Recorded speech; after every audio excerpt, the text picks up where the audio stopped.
A very special thank you to the patrons of this channel. I couldn't keep doing this without you guys. Thank you so much. Welcome to the Twisted Tentacle Inn. I'm your innkeeper, Vase Odin, and today we'll be doing another deck building workshop. After a long break from Arkham Horror the card game and a significant decrease in videos for this channel, I have decided to join the Arkham Horror LCG League of Extraordinary Investigators for their third season once more and play the Forgotten Age along with some great and awesome players. Last two seasons that I played, I learned a lot about different play styles and deck building, and it was really fantastic. So in order to play in the league, you have to build an investigator deck first, and I decided to go with Tommy Muldoon. It's going to be a little bit challenging because of the nature of the Forgotten Age, but I do like Guardians quite a bit, so I decided to give him a shot and see how it's going to go. Now, I know a lot of you don't have every pack and don't have all of the cards, and some cards may be alien to you. Some are actually spoiled that haven't been released yet. I'm not going to spend too much time going into where they came from, what pack, and all that. If you're interested in a card and you want to know where it came from, go into arkhamdb.com and search for it by name, and you'll be able to get all the information necessary in order to find the card. And final footnote before we get started, just to be clear as to why I'm doing this and why I'm not doing this. So what this is not, I'm not trying to show you the right way to deck build. There are many different ways to deck build. In fact, I just recorded an episode with the Great Old Ones recently, and we all have different methods to build decks. What this is just showing you my method of building a deck, what works for me, and how I go about in my thought process of eliminating cards and choosing certain cards while I'm building a deck for a certain type of game. So I'm thinking maybe you can get some good information out of this, or maybe you'll have some tips to give me, or some things that maybe I could improve on, and I'd certainly be welcoming and happy to hear about those things. Or if you have tips for other players on, things that you found that work for you on building your decks, definitely feel free to post them in the comments, because I'm sure plenty of people want to hear about that.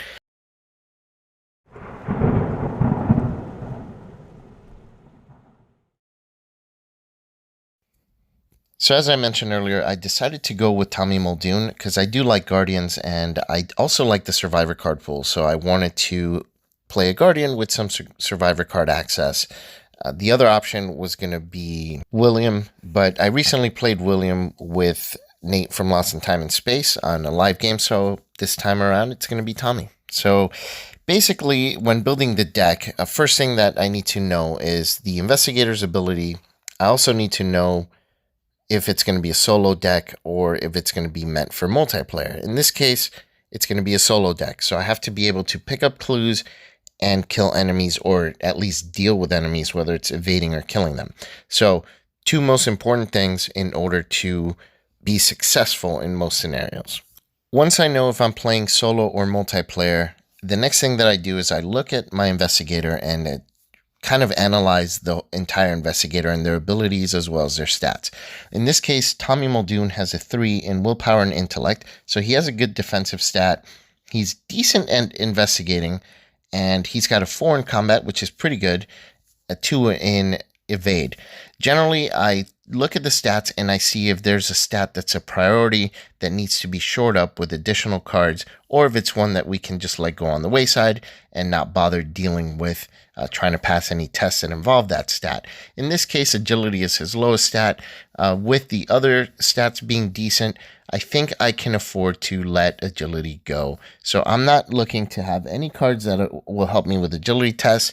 If I happen to commit a wild icon to an agility test, I might do that, but for the most part, I'm letting agility kind of be my weakness here. This immediately helps me narrow down cards that I'm most definitely not going to use. In addition to that, I look at our combat and our intellect stats, because those are going to be my two ways of doing the two things I mentioned earlier. So investigating, in this case, since I'm not a mystic or have other ways to get clues, I will be using my intellect to investigate. So I do need ways to boost that, or at least be able to pick up some free clues if I need to by paying, resources and playing a card. And as far as combat, 4 is good, but it's not enough to be consistent at hitting enemies. So I definitely need a way to hit enemies and deal more damage per hit. So I will be putting weapons in. Now, I also enjoy the theme of investigators. So Tommy seems like a gun person to me. I will not be using any bladed weapons at all. It just doesn't seem to fit Tommy at all for me. Now, some people might be yelling at their screens because there are some great bladed weapons that Tommy has access to, like the meat cleaver is fantastic, especially because Tommy tends to have a lot of allies or horror soak, and he can benefit from allies or horror soak cards dying from horror damage. So, why am I not going with that? Well, I understand mechanically there are better options, but I also like to play a character in the theme of things. So, it's a balance for me. So it also helps me narrow down what cards I'm not going to put in. So I just can't imagine Tommy using a bladed weapon unless he's in a desperate situation.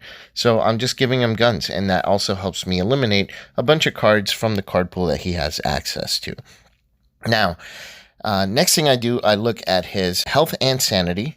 He's got decent health. His sanity is not great, but Tommy Muldoon has access to a bunch of cards that can shore up some of that sanity damage, and he has abilities that'll help him transfer some of his sanity damage to cards that he has in play. So that's something that I definitely want to consider. And in a Tommy deck, I do want cards that can absorb some horror damage so that he can A, make use of his ability, and B, shore up that weakness of not having such a great sanity value. The next thing I'll do is I'll look at the investigator specific ability, because that will help me decide on what cards to add as well. So in this case, Tommy has an ability that says when an asset you control is defeated, you gain X resources, where X is the total amount of damage and horror on that asset. And you get to shuffle the asset back into your deck. So he's got recursion, and he has the ability to gain additional resources by having cards be defeated by damage or horror. His Elder Sign effect lets him move up to 2 damage or horror from his card to an asset that he owns, which will help him use that other ability where he can gain resources. So now I have to make a decision. Do I want to make a deck whose purpose is to make the best use of this ability? Or do I want this ability to be more of a passive thing where when I get the bonus, it's just gravy, but I'm going to rely more on his deck building and card pool? So something to consider, something I have not quite decided on yet. But if I'm going to go heavy with his ability, then I'm going to have a lot of assets that can soak damage and horror. And I want to make use of those resources that he's going to be gaining. So, I can have cards that are either a little bit higher of a cost, or I can use some cards where you can pump resources in so that they can give you some kind of a stat boost. So I do have options there, and that's something that I'll consider. What's the purpose of the deck? Is that going to be like the strategy, doing that? Or am I just going to be fighting with guns and, using intellect to investigate? And when it just so happens that something that I own is killed by horror or damage, then I'll get additional resources, which are just going to be extra, and really nice to have. So making that decision in a bit. But for now, what I'm going to do is gather up cards that I'm interested in putting into his deck. I'm not going to spend the time right now in the video doing that. I'm going to do it off screen, because that can take some time. He's got a pretty big card pool because he has access to all level 0, neutral, guardian, and survivor cards. So we're going to add only the ones that I am considering adding into his deck, and then we'll be right back.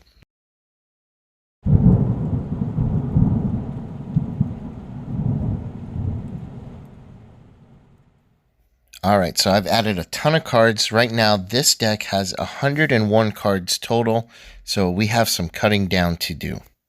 Now, from my understanding, the third season of the league is giving us 9 experience points to play with on our first scenario, so I'm going to take full advantage of that. And so, as you can see, I've added some cards that require some experience.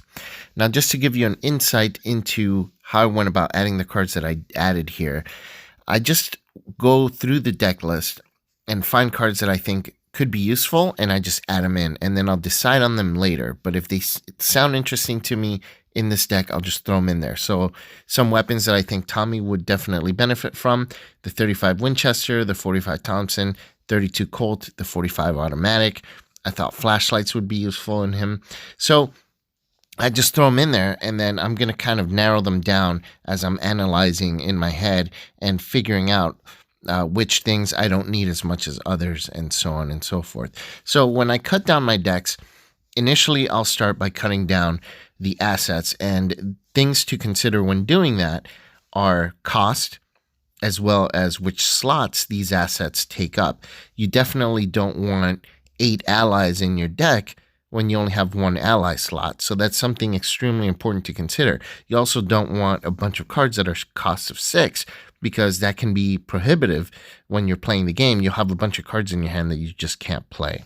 Since this deck has 2 main themes and 2 smaller themes, we're going to cut down based on that. So the first theme is going to be weapons and ways to deal more damage and hit better. So we're going to be cutting down the weapons first.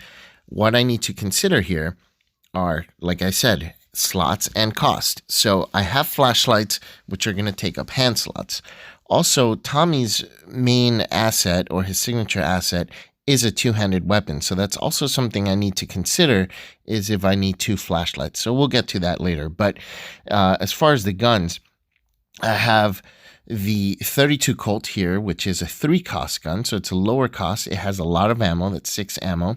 And you can do extra damage, +1 damage.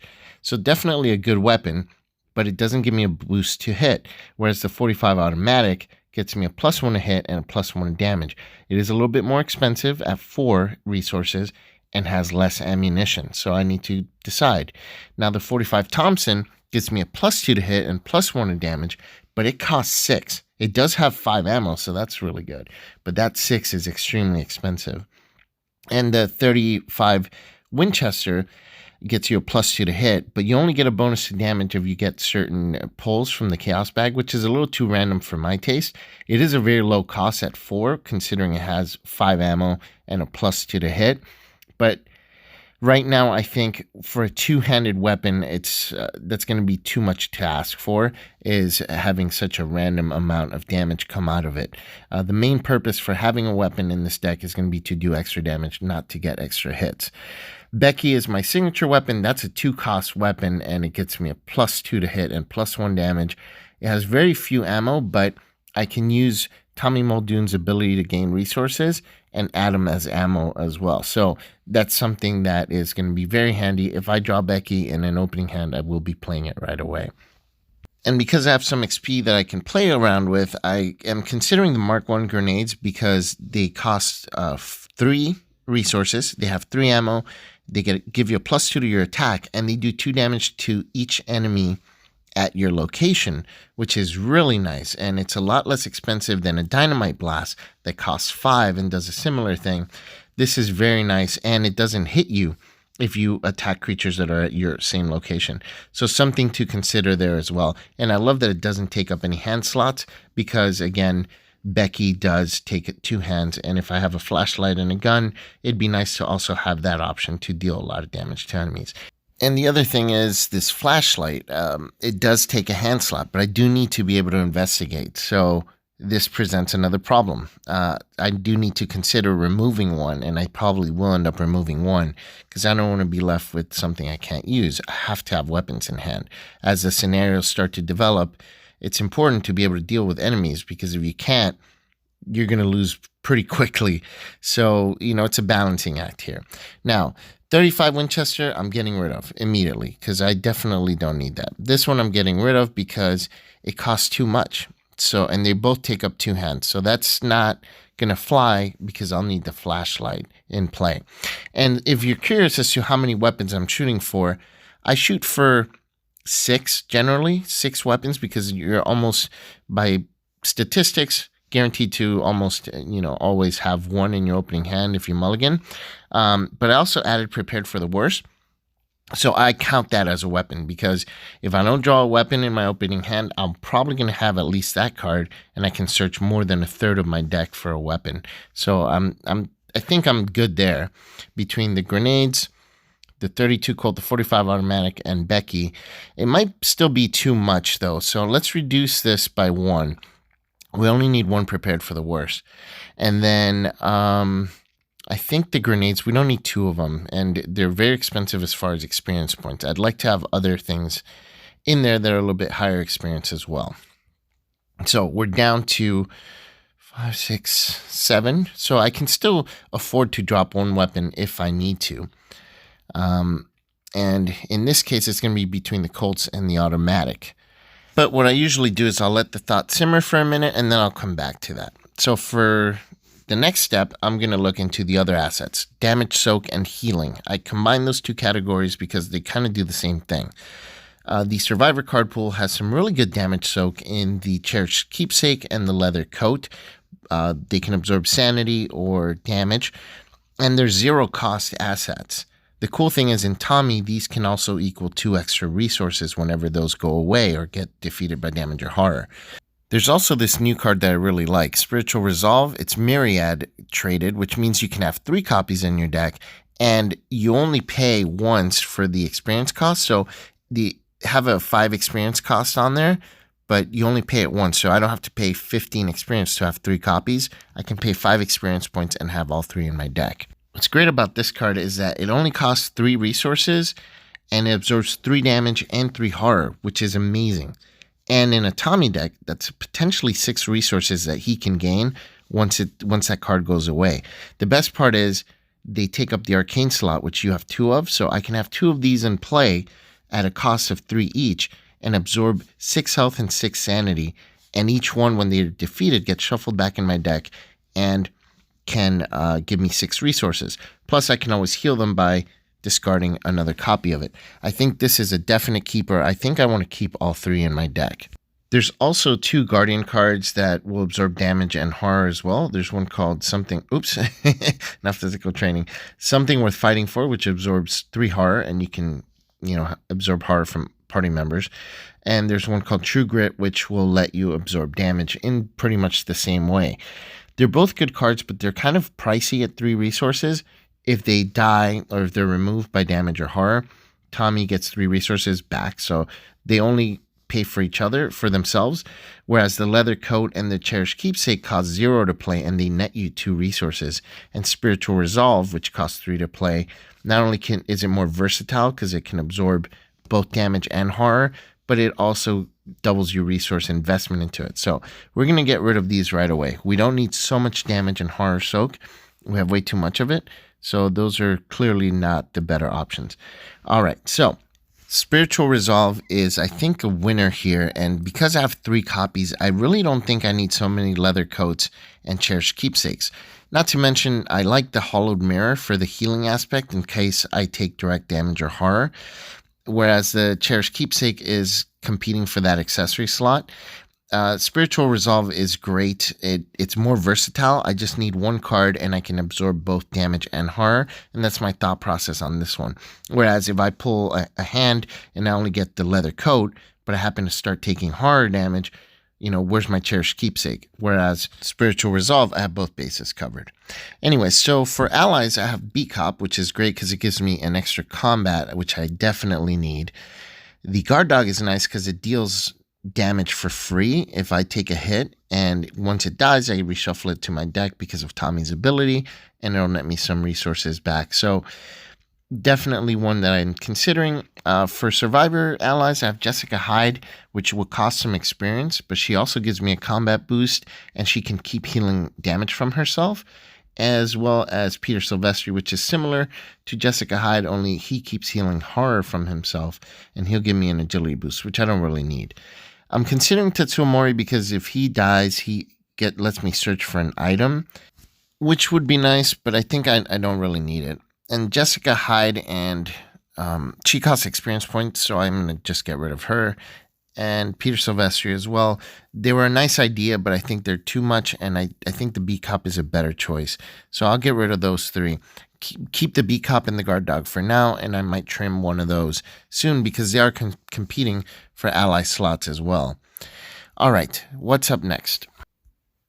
You know what? Let's get rid of Stick to the Plan. It's an exceptional card. It's really nice to have. It's one that I'll probably purchase later, but exceptional means it costs 6 experience points to play or to purchase, and I'm only starting with 9, so I'm going to get rid of that. I don't really need it in the first scenario.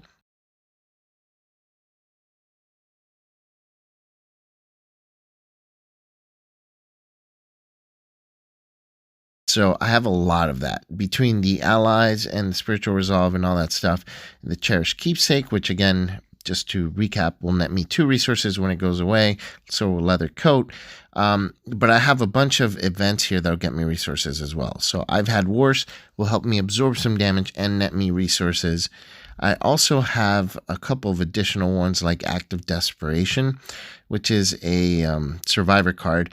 When I have a weapon in play or something like that, I can get rid of it and get some resources and get an attack bonus. But I got rid of my more expensive weapons, so I might get rid of this card. I also have Calling in Favors. I consider that a resource card because if an ally is dying, like the dog, I can play this and get another ally into play pretty much at a reduced cost, so that's a resource card. I also have Emergency Cash, which has been a staple for a long time. Ever Vigilant, which will let me put 3 things into play at once and a cost savings of 3 resources. There's also a new card that was announced with the Nathaniel Cho pack, which is called Clean Them Out. You get a fight action and you gain 2 resources all at once. It's one to consider. Lots of resource generation here. Definitely need to trim that down quite a bit. I think Extra Ammunition, I would consider that as resource saving, but I don't need that card, so let's just get rid of it. I have some good weapons with a decent amount of ammo. All right, so let's see. Oh yeah, Trusted. I would say that's a resource generation and free damage card because if I put this on one of the dogs, they get a +1 health and sanity, which gives them an additional point of damage they can dish out and additional resource that I can gain. I believe that works that way. If it doesn't, please post it in the comments. But, you know, I don't know that I need that card. All right. Take Heart is a great resource generation card. It's only if you fail the test, you have to know you're going to fail it. But there's some tests that you just know you're going to fail. So that's nice to have that additional card draw and resource generation. We'll consider keeping that one, actually.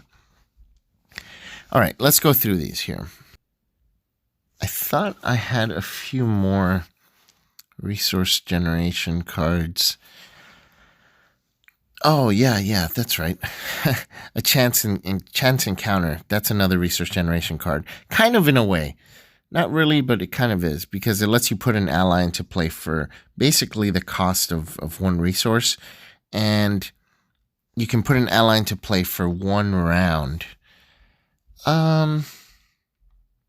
Do I really need to do that just for 1 round? I think the experience cost version of that card is better, but I don't think I need that card, so we'll just get rid of that right away. I mean, Calling in Favors I think is a better option if I were to keep that. So I've thought about it a little bit longer. I got rid of the bigger, more expensive guns, so Act of Desperation is not looking as attractive as it was. Let's just completely get rid of this card. It's a decent card, but in this deck, I think I'm not going to need it. If I had kept the more expensive guns, definitely would have been one that I would still be considering right now.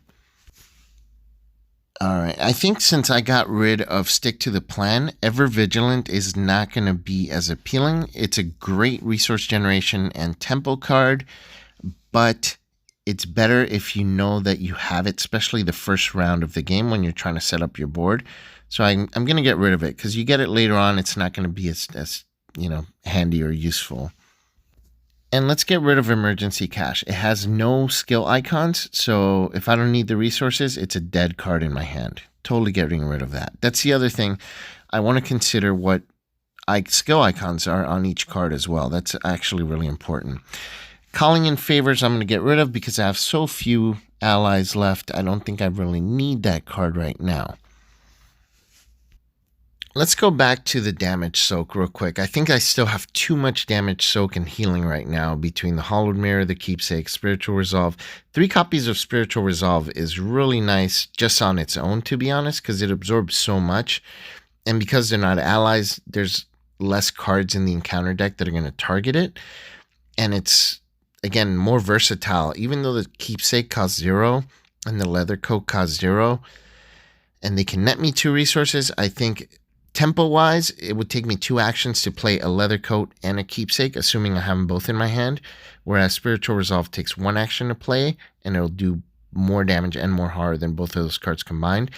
And it's one card in my hand that I need to have versus having both of those. So Spiritual Resolve beats those out for sure.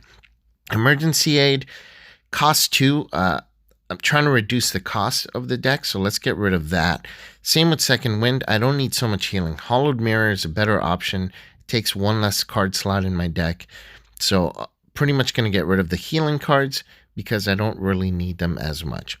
So we've trimmed this deck down already pretty significantly, just getting rid of the assets and the healing cards.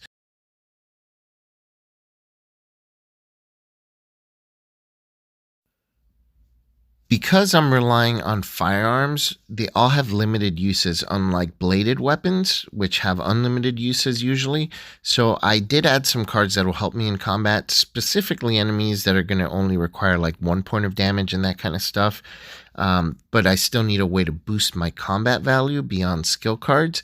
So I added cards like Fighter, Flight, 1-2 Punch, that kind of stuff, Counter Punch. So these are going to help me kill enemies or 3 health enemies without wasting ammunition unnecessarily. So my thought process on those, now some of those are kind of expensive because they'll usually cost like 2 resources or such. There are some that cost 0, so I would probably consider those before I'll consider ones that cost 2 resources. Again, always trying to keep the cost of cards down on each individual deck. So let's look at these and see which one is going to be more appealing. Fight or Flight. This one, until the end of the turn, I get +X combat and agility for each horror that I have. I don't plan on having a lot of horror because I'm soaking it with other cards, so I think I don't need that card. We'll get rid of it. And then let's get rid of the more expensive ones. So there's 1-2 Punch, costs 2 resources. It gives me 2 combat actions at the cost of an action, a card, and 2 resources. It doesn't seem like a good trade-off, although you do get a nice bonus to damage and to hit. So with 1 action and 2 resources and this card, you can kill a 3 health enemy. There are better ways to do that, I think. So we'll get rid of that. Let's see. We have Counter Punch. No. Let's go to the skills. Let's go to the skills and then we'll explore the events a little bit further in a moment here. Not without a fight. So this one you have to be engaged to an enemy. The more enemies you're engaged with, you get a bonus to willpower, combat, and agility. Again, we're not focusing on agility, so just combat and willpower. I don't know that I think I want something a little bit more versatile than that, and I don't want to have to be engaged with an enemy to benefit greatly from it. Brute Force, this one's a good card. It costs experience though. You get basically a +3 to combat and deal 3 damage. So again, just like the other card, that 1-2 Punch, only it doesn't cost you 2 resources. So this is basically better than 1-2 Punch in just about every way because of the lesser resource cost.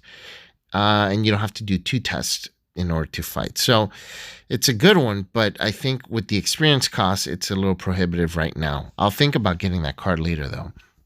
And then Desperate Search, it's 4 intellect icons, which I could use, but there are plenty of cards with 3 wild icons, which are more versatile, and I have to have a lower sanity in order to be able to use that card. So we'll get rid of that. Inspiring Presence, like I said, we're not going to do that, benefiting a ton from the dogs, so we'll get rid of this card too.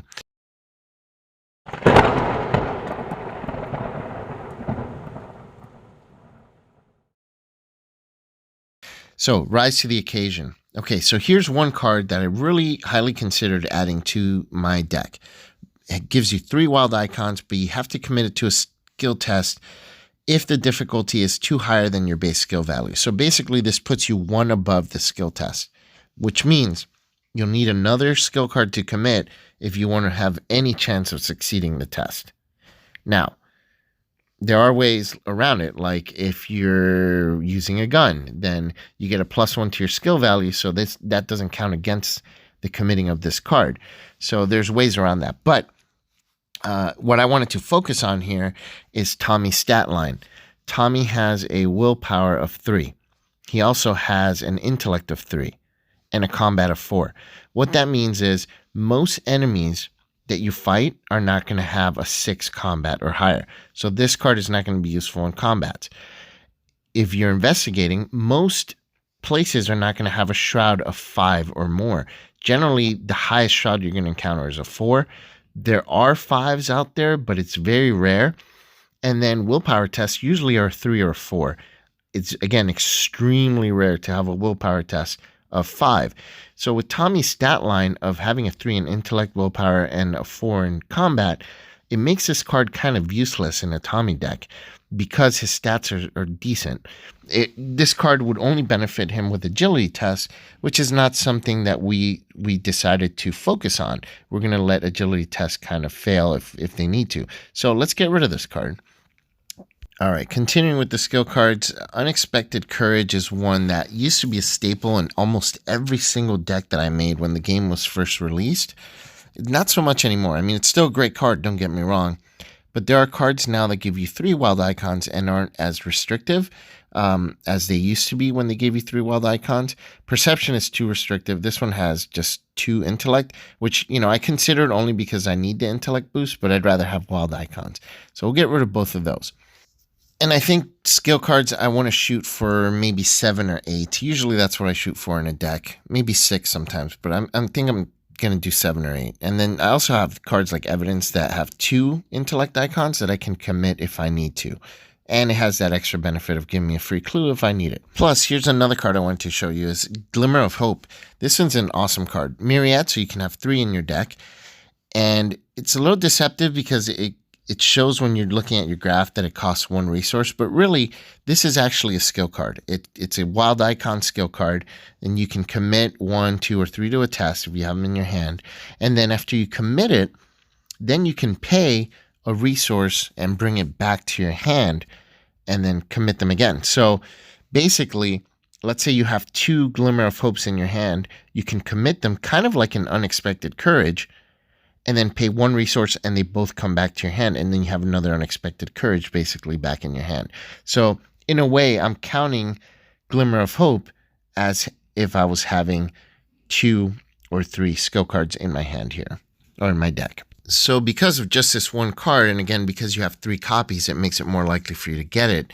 I think I can afford to get rid of a few more skill cards. Daring is one that's decent with 3 wild icons, but you can only use them during combats.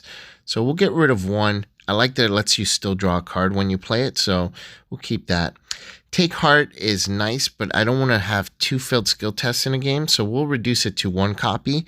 These are the type of cards where I'll have just 1 copy of, because you really, if I see Take Heart, it's nice to have, but it's not a card that I absolutely need. And in this case, I think it's one where if I don't get it during a scenario, I'm not going to cry about it. Steadfast, this is a good one. I'll generally have a lot of health and heart because I'm soaking it with other cards, but it only gives you bonuses to agility, combat, and willpower, but I do need intellect icons or wild icons. So I think that's going to be less important than, say, Take the Initiative. And I know what you're thinking, Vicious Blow. Vicious Blow deals an extra damage when you commit it to a combat test, so I want to keep that.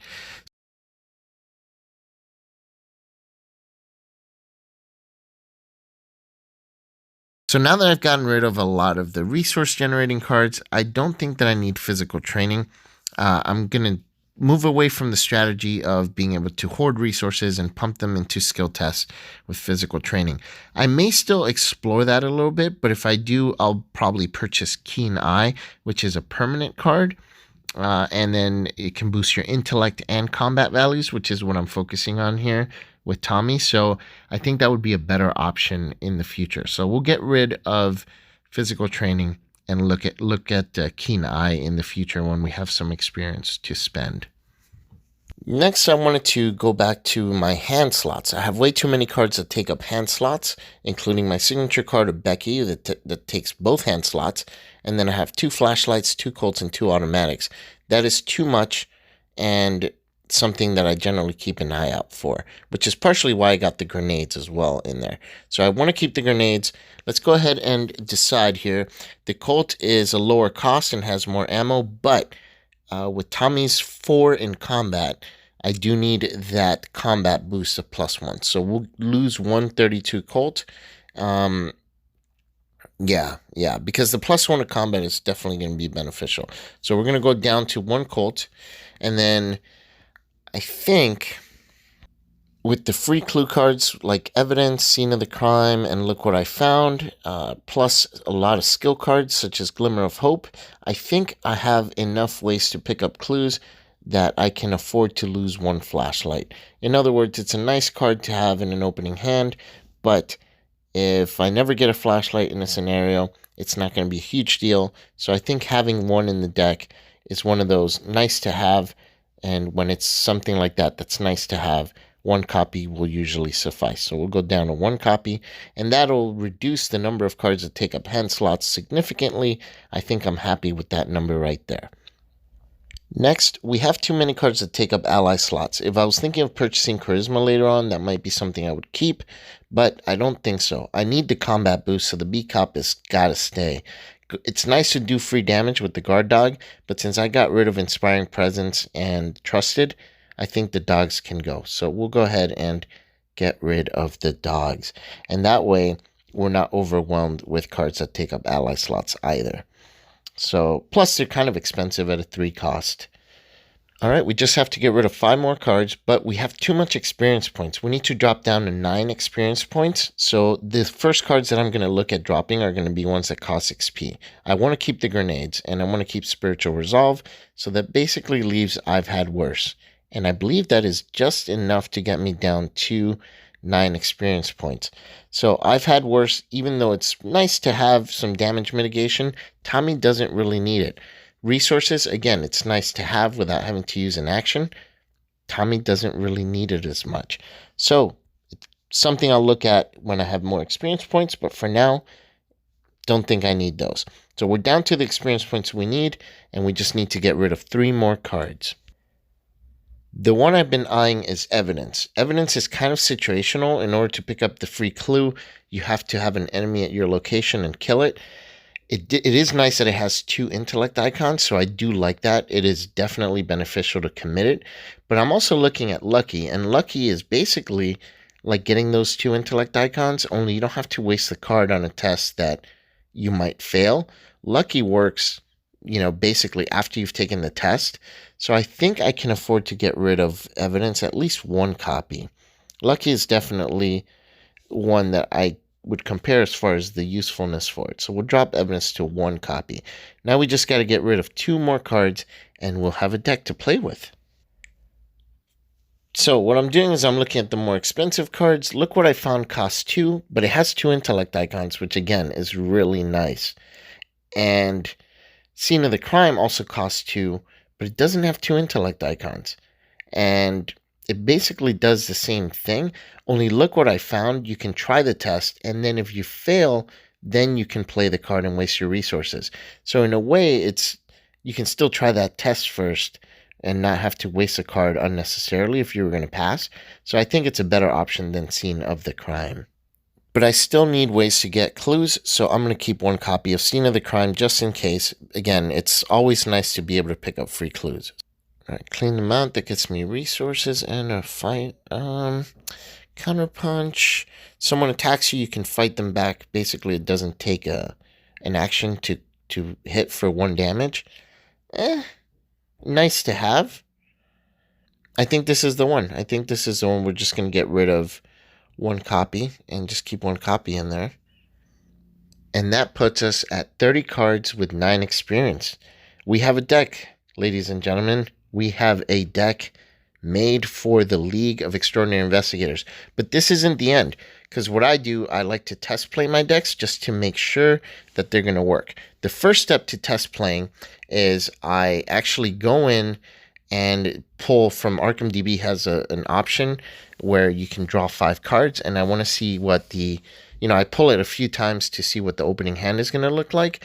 I'm also going to look at the card cost, which it looks good right now. So I think that is really nice. And it's also kind of deceptive. Remember, there are cards like Glimmer of Hope that show as a 1-cost card, but they're not really a 1-cost card.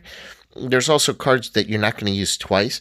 For example, if you put down a gun, like the 45 automatic, you spent 4 resources, but your 32 Colt that costs 3 is not going to cost you 3 resources because you're not going to play that in addition to the 45, unless you absolutely need it. Maybe that's a bad example, but let's say a B-Cop. You're less likely to play a B-Cop and then have to play it again later on in the scenario. And that's a 4 cost. So on this graph, it's showing that I have, more than 1 4 cost card in the deck.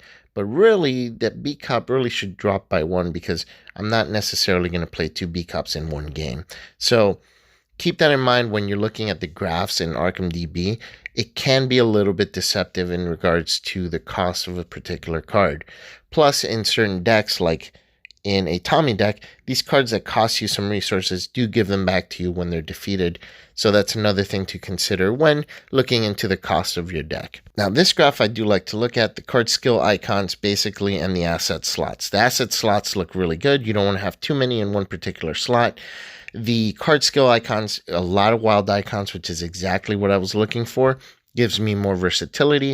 It lets me to pick up clues or commit to a combat if I need it. So exactly what I was looking for. Would have liked a few more intellect icons, but such is the case. Okay, let's draw a few 5-card hands and we'll see what pulls up and then we'll go from there. So this is clue gathering. So what we'll do is we'll select what we would normally mulligan and see what pulls up.